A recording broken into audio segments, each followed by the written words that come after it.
to diminish a championship run a day or two after is insane. You can't call this championship a participation. I can't even speak.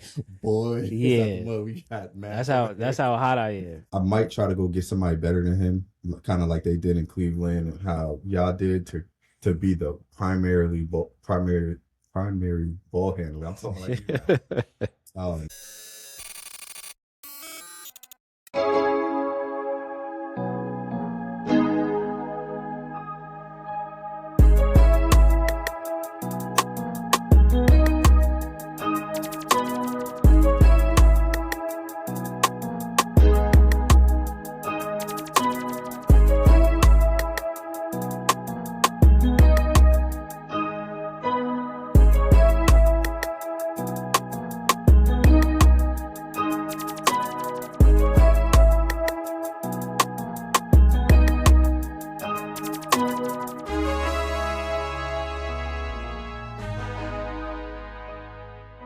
What's the word? Welcome back to the 73-11 breakdown, where we break down everything Knicks and Mavs from a non-biased fan perspective.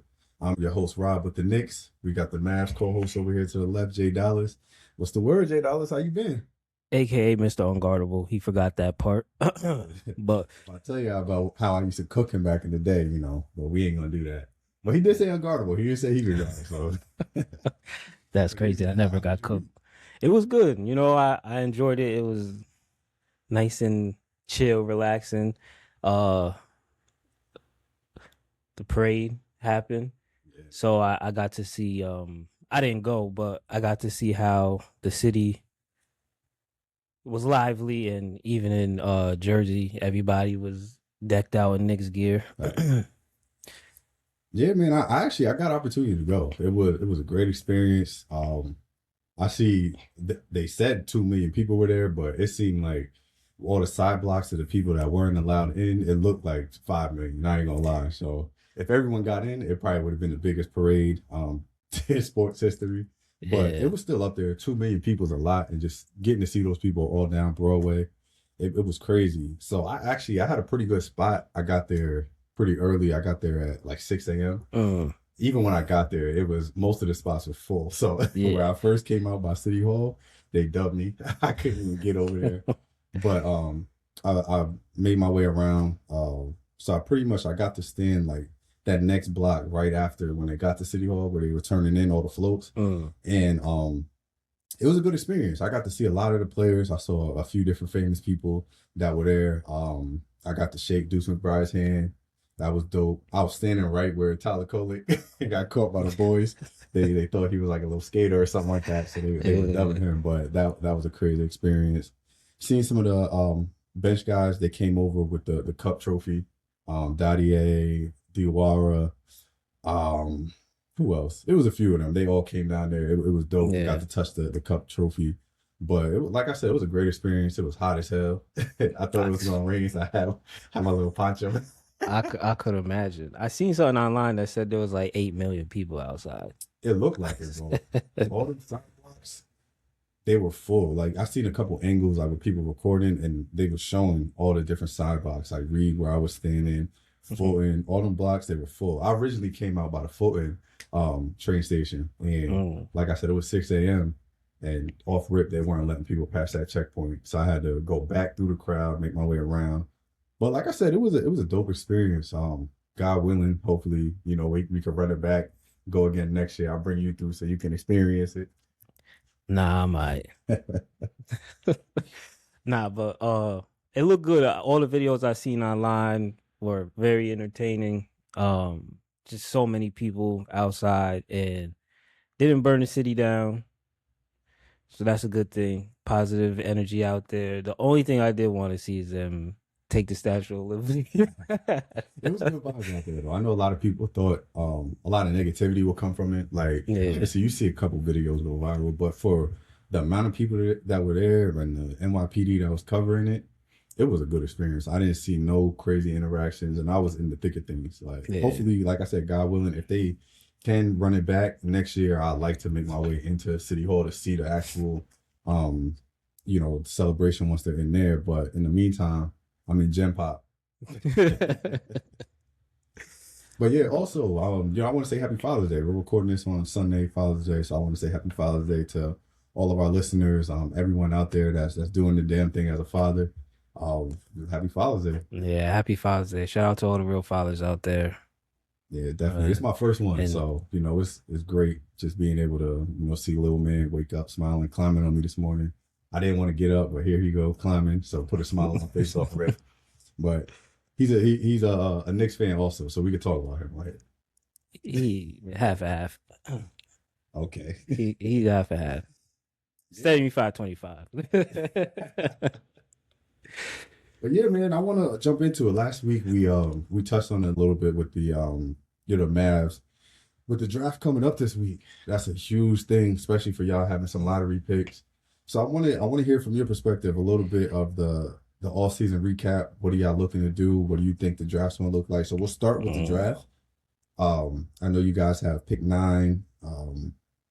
What pick you got? Pick 9, we got 30, and 48? Pick 9, 30, and 48. Okay. I've been seeing so much draft talk. I really don't even know what we're gonna do. I don't know if we're gonna trade 9 to OKC, get 12 to 17. That won't be a bad idea. But if we keep 9, we gotta go with a nice little guard. Mm-hmm. And it's tough too because all these guards coming out they look really good. Yeah. And not too small either. They're 6'4". I mean, there are a couple like LeBaron that's a little shorter, but I'm ecstatic with LeBaron, especially if we get 12-17. Taking him at 12, if he's there, would be a great look.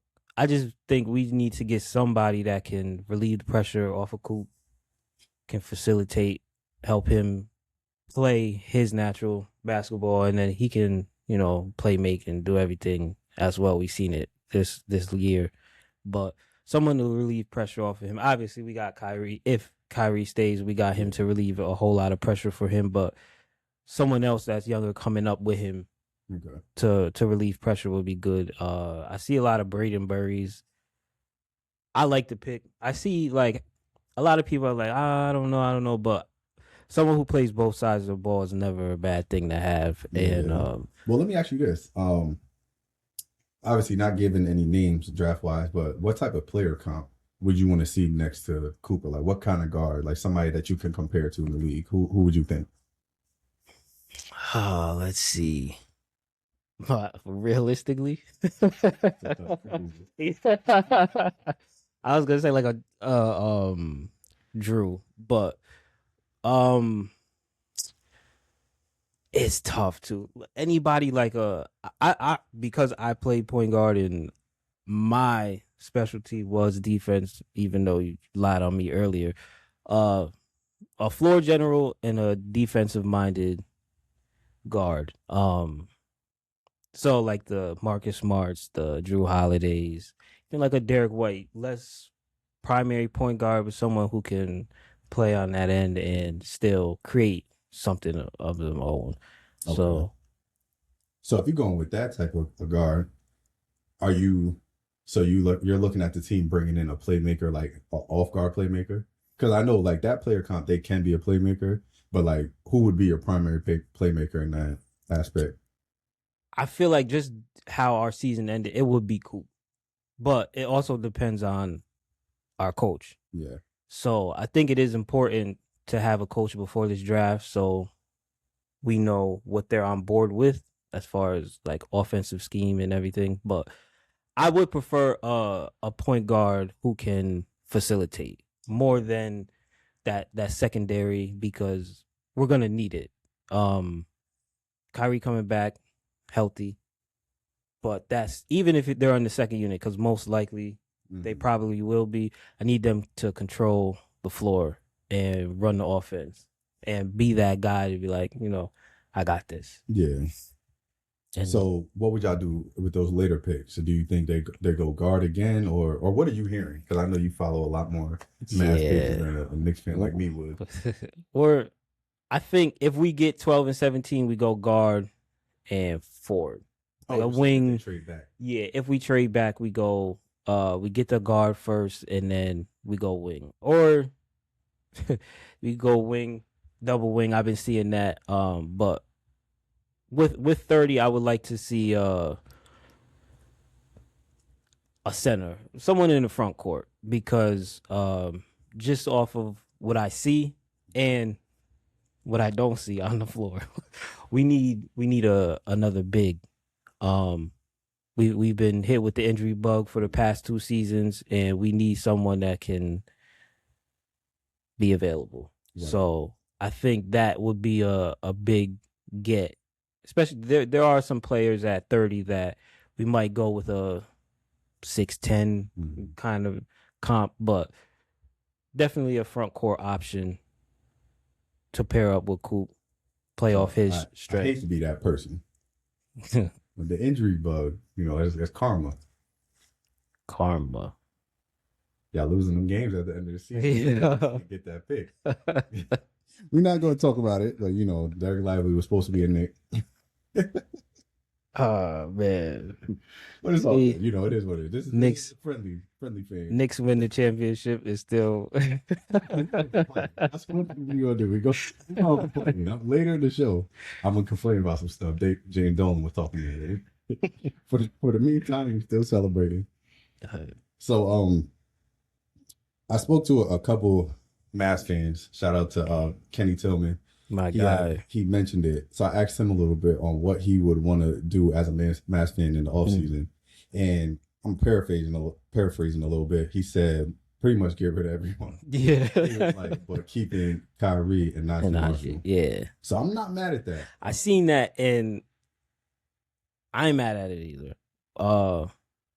Might as well go young. I mean, we traded Luka away. His timeline doesn't. For what we had on the team, not everybody fits that timeline for Coop.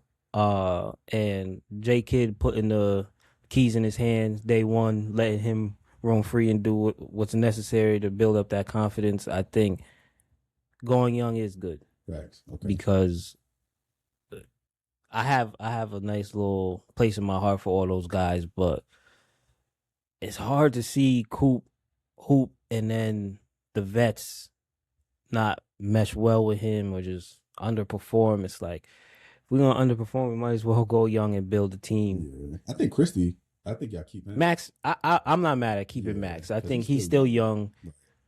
He can shoot, but we definitely need to let go of some dead weight.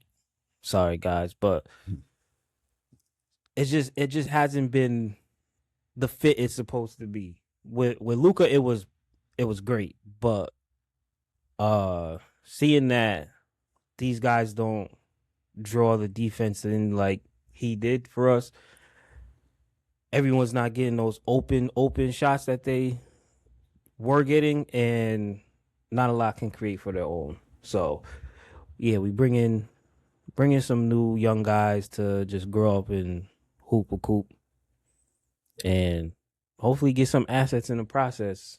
I would like a couple.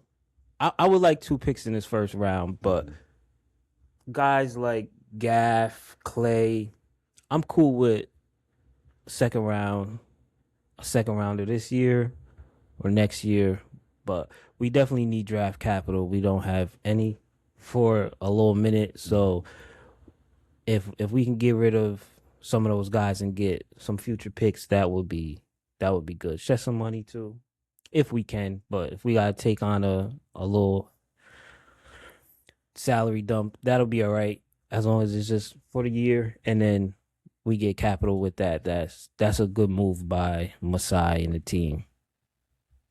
Okay, I like that. I'm looking forward to seeing what y'all do, because like I said, I think y'all do have a promising roster, especially with some of the young guys y'all got. So I want to see what y'all do, because I think the bounce back for y'all is gonna be quicker than a lot of people think. Yeah. So hopefully the draft goes well off season. We'll touch on the coaching a little later in the show, but I want to pivot to the Knicks off season. Obviously we got some draft picks as well. We got a lot of late first rounders, some second round picks.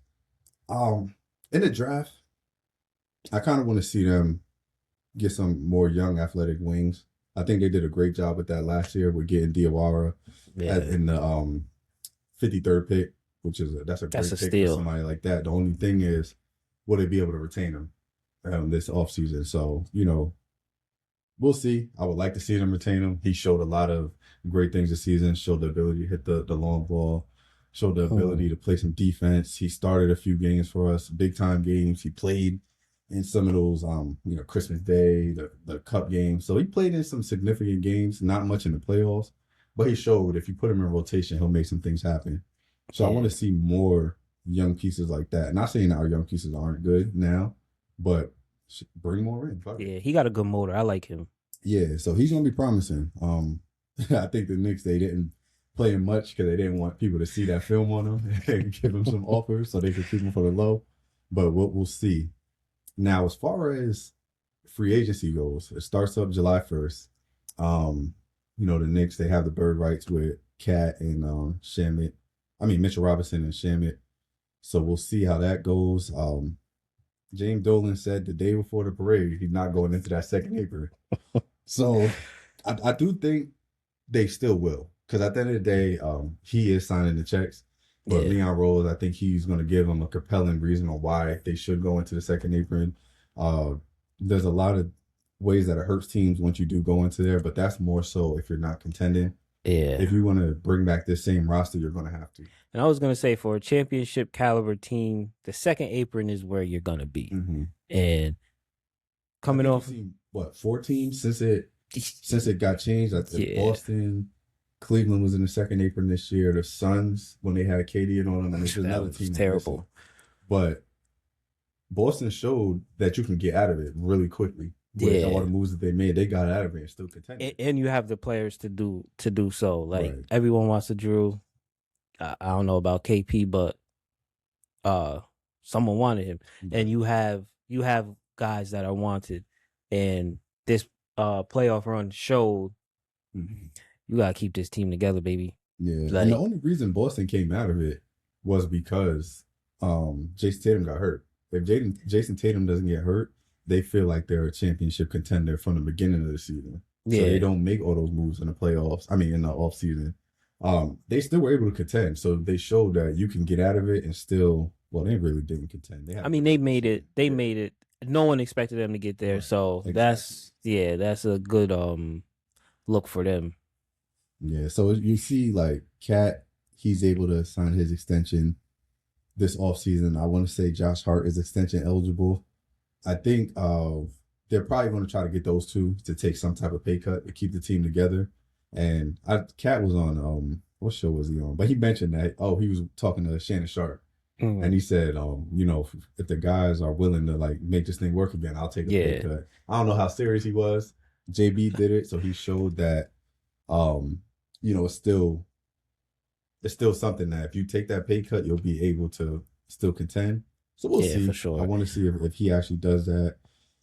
When guys say things like that, I be like, man, stop lying. Yeah, stop lying. You want the money.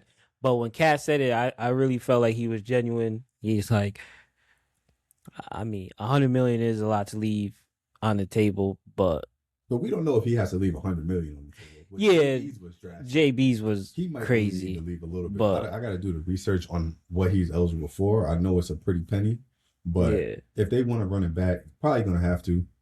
But even so, like, JB left $100 million on the table, and look at him now. Right, he's forever good in New York, and even Josh Hart was it Josh Hart that say he ain't pay for nothing yet? So it's like, you good, man. Who am I to say leave 100 on the table? But but if you're serious, I said that because I think he really means it. Yeah, he'll leave money on the table to compete again, and that's a good look for someone who deserves a lot of money. Yeah, and I think they deserve it. Now, I'm also on the other side of things. I see my chip. If y'all really don't want to leave no bread on the table and go get that money, go ahead, because you did what you were supposed to do.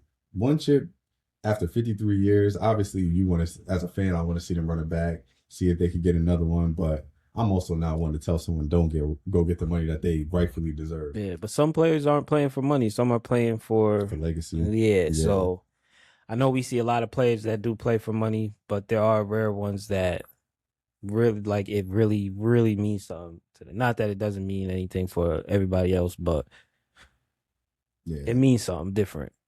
Yeah. So like to pivot to Mitchell Robinson and Shamet, if they get paid somewhere else, they earned it. So I would like to see them come back. Also, I don't know what the market's gonna look like for Mitchell Robinson. I know just listening to a few different podcasts on like Knicks Fan TV and things like that, you hear some of the insiders say that his market isn't really in the 20s, like 20 million a year, things like that. So if that's the case, then they could retain him. If he's more in like the 13, 14 range, they'll probably be able to keep him and Shamet as well. Whoever's in the Knicks organization sullying his name like that, you're doing a good job. Because I think right now in the offseason, the only teams that have the money to give him money like that are the Nets and the Bulls. Now, if he wants to go, it's not a bashing breakdown, so I ain't gonna say nothing negative about the Nets or the Bulls. But if he wants to go to those organizations and kind of be in a rebuild mode, go get the money. Like I get it, but I don't think he's in that mindset. I don't think anyone will fault Mitch for going to get the money. You got your chip. If you want to secure generational wealth, go ahead and do it. You earned it. But it would be nice to see you come back and play for the Knicks again for another couple years and try to get another chip. If y'all went and repeated, man. And he's the longest tenured Knick, so he'll be good. He might get his jersey retired. Oh yeah, for sure. Just off because you've seen other teams that retired dudes for less that didn't win. So he got a chip there. He's been there for what 8-9 years. So he get another one. He might be up in the Raptors. There's a couple retirements that's gonna happen with this team alone. Oh, for sure. So Mitch, go ahead and sign for that. 15. No, let me stop. And I don't know what Shamet's market looks like. I know he definitely upped the score on him. Oh yeah. Now you know what he's Landry, go get that money. Bro, go get the bag, bro. Go get that money. Not sabotage, but he's probably trying to go get the money. I mean, if you want to come to Dallas, we can use a veteran presence. But I think for him, for guys like him that, bounce from team to team, and you can get a check and you can stay with the team. If you have the opportunity to see some more money, I mean, go ahead and do it. But also, it would be nice to stick around for the Knicks and then show other guys in the league that the money is lovely, but running it up, creating a dynasty, you're gonna be good. Just be smart with your money while you're in the league. Make a dynasty, make a name for yourself. After you're gonna be paid. I like that dynasty talk. Like that. I mean, hold up. Speaking of dynasty, I want to touch on the topic. I know this wasn't on the list of things. So, our championship is a participation trophy. Or it's out the mud. Yeah, but like, what are we talking about here? That was the worst.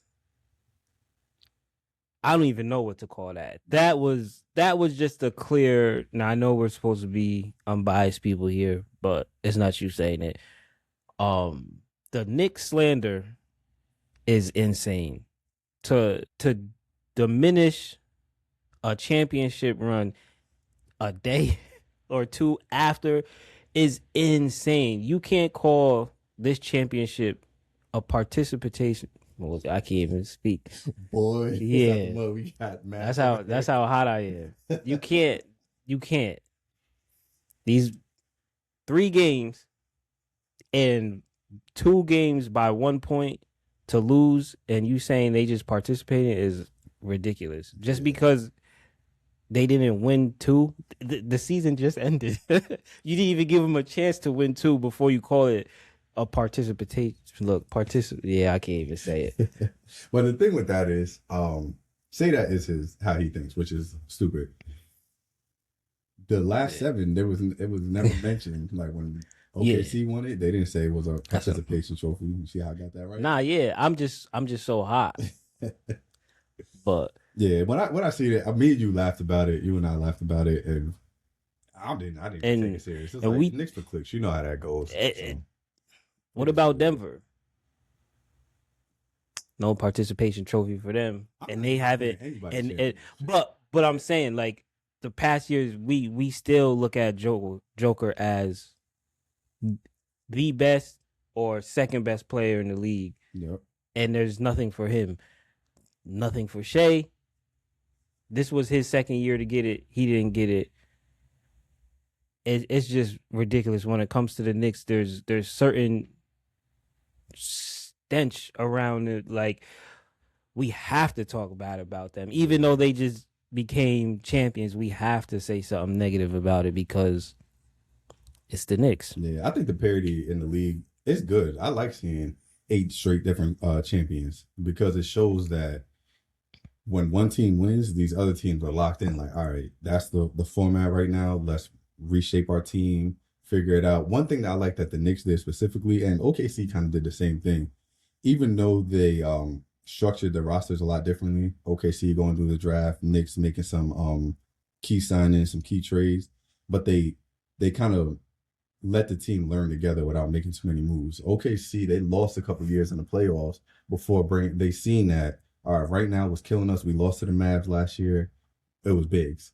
Biggs hurt us, so they went and got Hartenstein. Yeah. The Knicks, they kind of kept the same format. They kept the same core, obviously with Cat and Randall being a little different, and they saw where they were not having success in the playoffs. So you see they lose to Miami. Brunson didn't have enough help. And you've seen the next year they lost to Indiana. That was a little different. They had some injuries, so they really didn't retool the roster too much. Well, they did actually that offseason when they got Cat and McKell. But they saw it was the same thing. Brunson needed more help. Dante can't be your second option. Dante's great. He cooked for us that playoffs. But if Dante's your second option, there's going to be a ceiling that you hit. So they go get the Cat and McKell. And they seen, all right, we took that next step, got to the conference finals. They didn't play their bench. And the reason why was because of coaching. So they made that change. But they let that core learn together. And it showed this year when you get to the finals and they play an inexperienced Spurs team.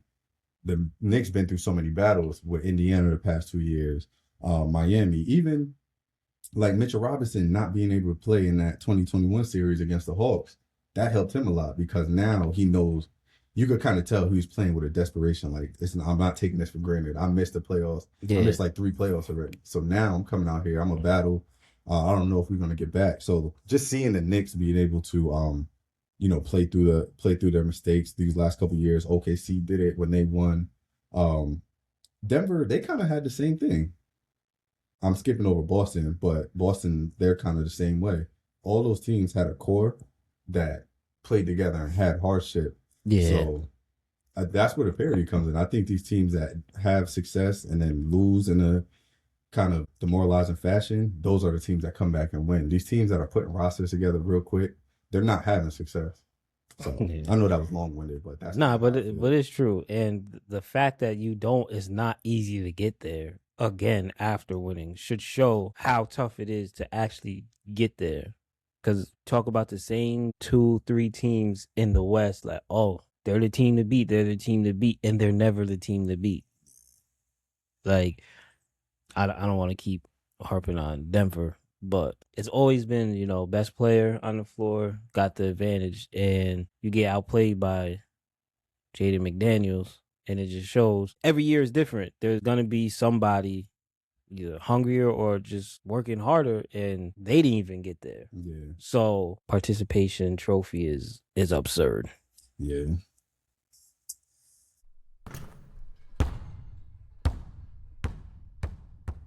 So the next segment, we got Pros versus Joes. This week, we're going to break down a hot topic on the internet right now. Right now, a lot of people are kind of comparing the Brunson and Kyrie right now, saying who's better, doing debates. So we want to break that down from a Pros versus Joes perspective. We're not really going to do a debate because we don't want to diminish either one of their careers, but we kind of want to talk about the pros versus cons of both players. What type of team will be more successful with each player. So I'm gonna let Jay start it off. just hearing those two names, obviously two people that came through the Mavericks organization, I do want to hear who you think is better, but also I want to hear what pros and cons each player has towards like a specific team. Well, I love both of them. Kyrie's my favorite point guard. And he's been my favorite point guard for a long time. So it's hard to say people are better than him, but what Jalen Brunson has been able to do, I'm not mad at people saying that he's better. Right. But Kyrie is just so skilled and gifted. He's a plug and play. He can go anywhere as a number 2 and be very helpful. I think they're two different type players. Mm-hmm. One really excels with the ball in his hand, and the other doesn't necessarily need the ball in his hand.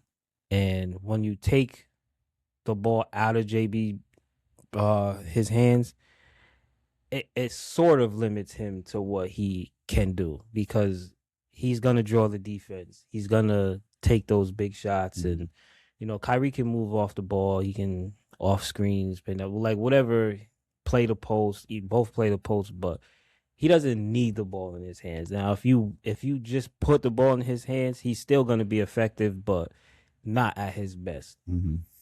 And everybody, let everybody have their moment. Like, JB just won. Kyrie didn't play this year. Why are we even comparing them? Like, and I mean, not much smaller, but JB's a smaller guard than he is, and they don't play the same. I think height wise, yeah, but he only like an inch shorter. But JB's a stronger guard than him, though. He's more of like a dog type. They both have a post game. One thing I can say, just from watching a lot of Knicks games this season, with Mike Brown as a coach, Brunson played off the ball a lot more this year. So I don't think he necessarily needs it. I know, obviously, watching the playoffs down the stretch, you see him as the main guy with the ball.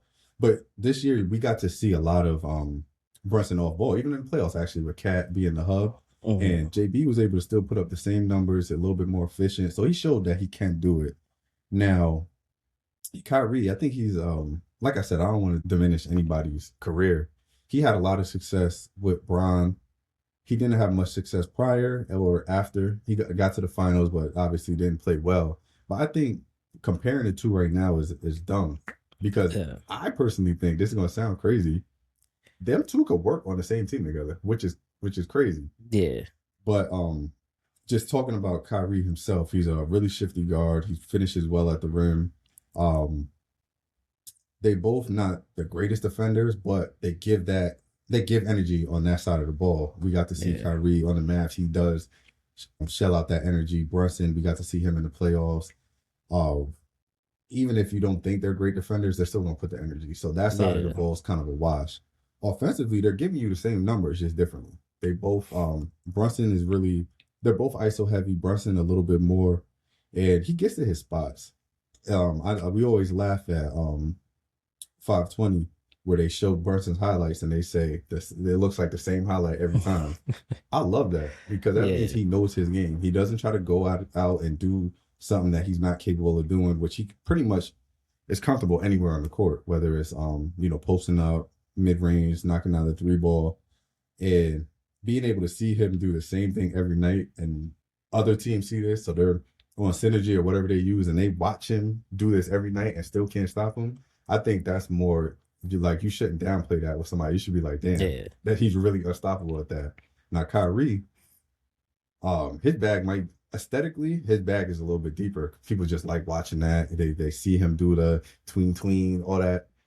It's effective. The fact that he's able to come and bring that to the NBA and do that, other dudes, they're not letting him do that. You get to do that, you on the bench. The fact that Kyrie is able to do it and be effective with it, I love that for both of them. I don't really like the debate. It's stupid. I think they both won championships. Obviously, Kyrie wasn't really the number one option. But if you look at his numbers, you can't tell him that. Like, we all know Bron was the number one option, but a lot of other teams, like during that playoff run, they wanted to stop Kyrie. Let LeBron kind of figure it out. I watched a couple podcasts with like Richard Jefferson and stuff like that, and it seems like teams want to stop Kyrie in that sense, which is crazy to think. but seeing him and Bron get 41, 41, things like that. So they both really brought something to the table as far as Brunson and Kyrie. Like, I don't even think the debate needs to be had. Yeah, I think they're both unguardable, and they're both winners. Like, and it's just what you like. Yeah, It's what you like for yourself. But if you really want to knock it and be like, yo, JB was the number one and won it, I'm not mad at that because it's true. And it's fine. Both guys are great, and let them be great. yeah. Now, if I got to pick personally on the bias side, I'm probably gonna go Brunson, but that's for more than just him being on the Knicks. There's other reasons why I would pick Brunson over Kyrie right now. A little bit younger, career wise. I don't think it's fair to compare their careers at the moment with Kyrie playing a little bit more years. I think after their careers, you sit back and do it. That's fine. But right now, don't let Brunson have his moment. I see them comparing him to AI, stuff like that. Like, then that's getting people to shit on AI, getting people to shit on Brunson. Leave it alone. Let his career play out. He's not even in year 10 yet. Yeah, and Kyrie doubled the career. So it's like, and granted, he hasn't won since, but it's not over. If he, let's just say, it doesn't matter where he were to play. If he won 2 back-to-back, is you like, oh, well, Kyrie.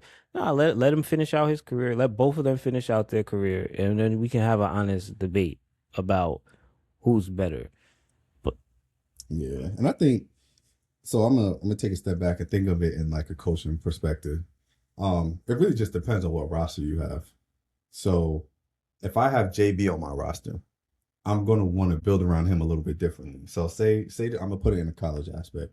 If I'm recruiting and I already have Brunson on my team, what I'm gonna put around him, I'm gonna kind of exactly what the Knicks did. I'm gonna put some wing defenders.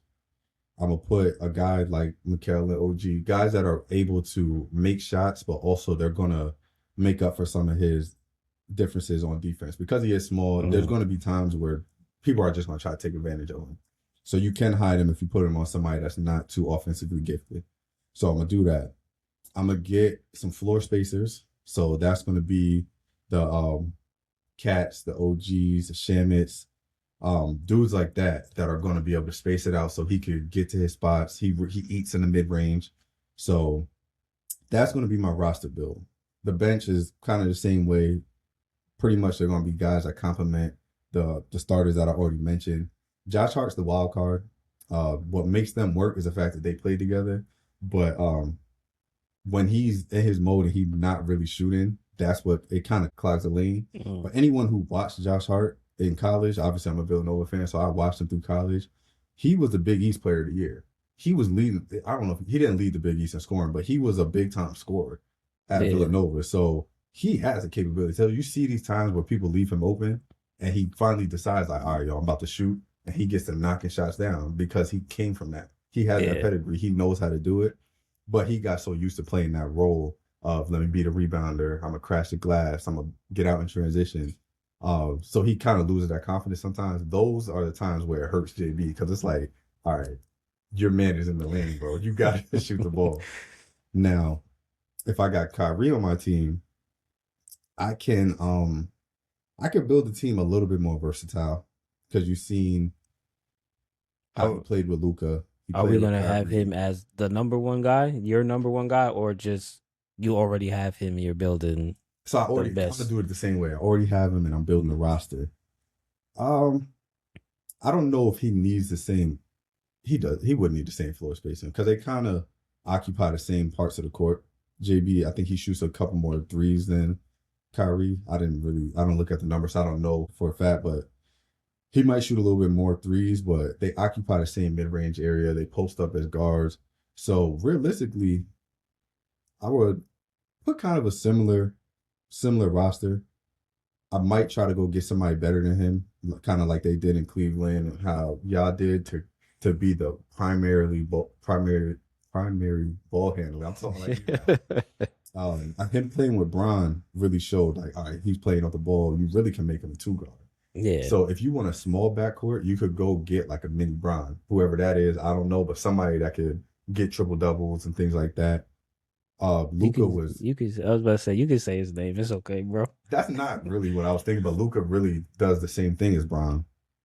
But that's a good roster build for Kyrie because now he doesn't have to focus on being a facilitator. Yeah. Hey, you could kind of just let him go be who he is, a two guard, and when you let him do that, 41 in Game 6 of the playoffs, like yeah. But yeah, I think they're both. They do have similar games, but I still don't think they play the same. oh, no. But they are extremely gifted, and just choose who you like. Simple as that. Don't diminish their career. Or put them together and watch them hoop. If he want to come to New York, he passed up on it once, but you know. Yeah, you don't want organization. So if you want to come, you don't want that though, bro. You don't want somebody that didn't want to go to your team to go after you're lit. Oh no, I don't. I absolutely don't. But if he did, I'd be like, all right, bro. I know you claim Jersey. You was born in the Bronx. Pull up. JB, if you want to be better than Kai, you know where to go. 13, Najee will take that off. Or if you, we are not doing that. What? You said Najee at 13 for Brunson? I said Najee will take off number 13. All right, so we want to end the show pretty much talking about the Mavs and what they're going to do coaching. Right now, obviously, we know that they fired Jason Kidd or parted ways, whatever they want to call it. So I want to hear from the Mavs fan in the room. What type of coach would you like to come in and help this organization take that step into the right direction with this young talent? I'm not mad at a new coach, a brand new head coach step in. I feel like over the past few years, we've seen inexperience in coaching in the league as a head coach step up and do a good job. We do have ties to a couple former people on our coaching staff, but I think getting a young guy with no experience as a head coach could be good for us. We are in a rebuild, no matter how you want to look at it. Just like I would like young players to build with Coop, I would like a coach to build with them as well. But there are some other guys that are on the table, and I don't really be following too many of these guys, but you know, Terry Stotts was with us, and he wouldn't be my number one option, but I feel like it's cool. He's cool. But I would have liked Sean Sweeney, but Orlando just keeps taking our guys. Because Sham God's down there, right? Yeah, Sham God, Jared Dudley, if you want to come back. I think he had a good rapport. Well, I know he had a good rapport with the team. The guys liked him. Give him that chance. He was in Denver learning from other great, talented coaches is a good thing. You get to take some ideas from everybody, and he was a player. He would be a great players coach, and I think that would be cool. That's like a random, but so you think you want a players coach to come in there for you guys? Yeah, I think a players coach would be good. I mean, obviously that would be ideal. Yeah, but so just thinking players coach wise, there's a couple guys that came through the Knicks organization that the team loved. They went on to get some big time jobs. Even a guy on our staff now that I know is getting a lot of interest. So you have Johnny Bryant, who's on Cleveland now. He would be a great players coach. He's young. He had a lot of success with the Knicks, and everywhere he went, they kind of turned it around really quick. Last year was his first year with Cleveland, and you see what they did. The year before this one, and they had the best record in the league, things like that. And then you have Chris Gent, who's with us right now, and he's a hot commodity right now. A lot of people are looking to interview him. And another players coach. He's great on offense. Has a defensive background, obviously being with Mike Brown and things like that. So those are two names that I think at least, if they're on the market, you might as well interview them. And I think one once J Kidd got fired, one of the first guys I was saying was Johnny. Mm-hmm. But I feel like he's so unrealistic. Yeah. Like I don't think they're gonna be willing to let him go after a year and the success that they had. But I would like someone with a up and down schematic with heavy on the defense. Would y'all be willing to bring in Rajon Rondo? I know y'all. Oh, you know Rondo's my guy. Yeah. I have a take about that. That Rondo Mav situation was not Rondo's fault. Rick Carlisle, I'm sorry, bro. You was tripping. And I see for our viewers, tell them a little bit what happened. Make it short and sweet, but kind of break that down. They made Rondo the scapegoat. Basically, made him appear to not want to be with the team and force his way out. But Rondo, being such a elite IQ floor general, saw a different vision than Rick Carlisle saw. And Rick Carlisle is a great coach. I'm not going to take nothing away from him. And it's his way or the highway, which as a coach, I get it.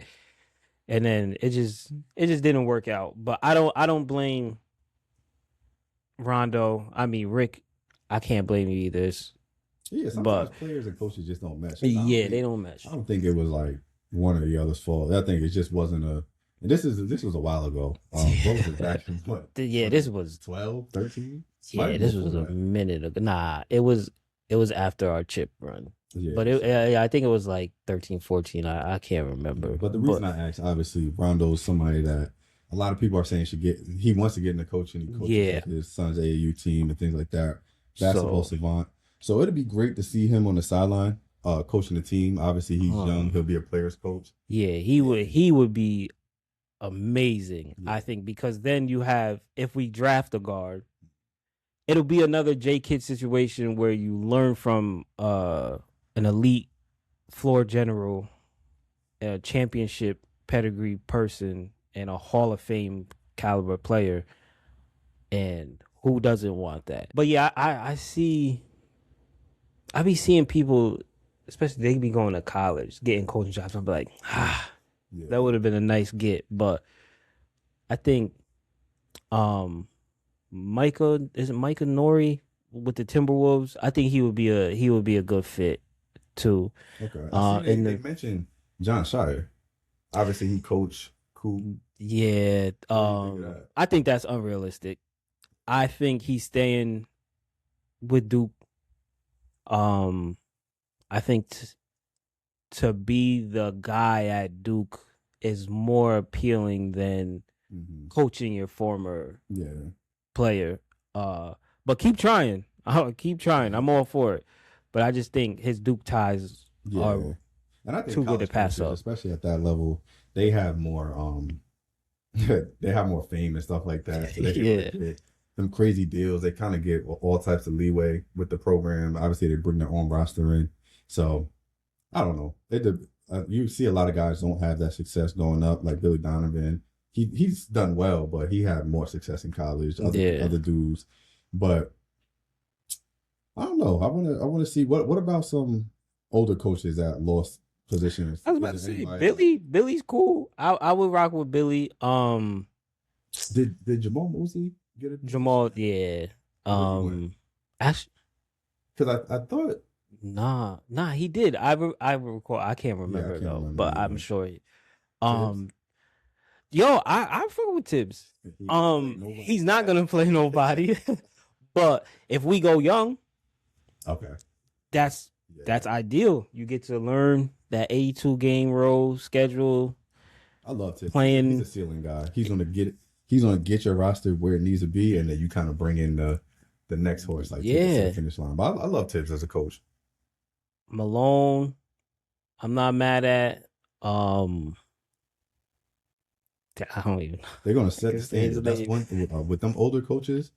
They're gonna set the standard, and your roster is gonna play hard, and they're gonna compete. So I'm not even mad at those type of options. Obviously, like I said, there's a ceiling with those coaches, but I'd rather see y'all go get a young guy that's a player's coach and let them figure it out.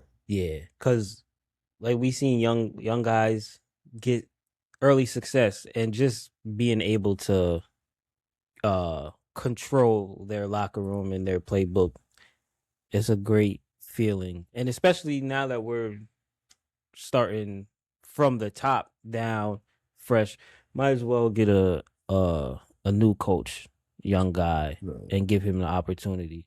If it don't work out, we know the old reliables that you can go get. But yeah, let them all grow together and learn. Okay.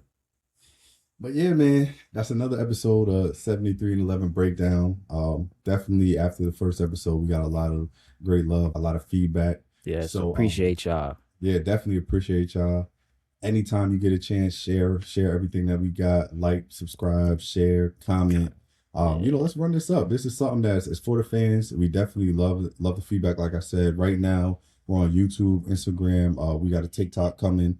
Right now, that's all the platforms that we're on. We're working on some other things. But like I said, it's been great. The first week, a lot of love. So hopefully this week we can run it up some more. Anything you want to say? And yeah, if y'all want us to dive deeper into something, just let us know. The engagement is what we.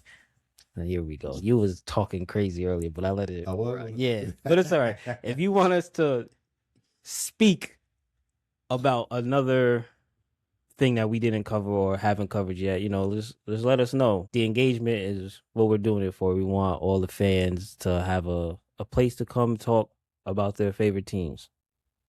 Yes, sir. So like I said, it's another episode. We'll be back next week. We're going to break down the draft. Free agency is coming. So see you next time. Yeah, hopefully we do right. Peace.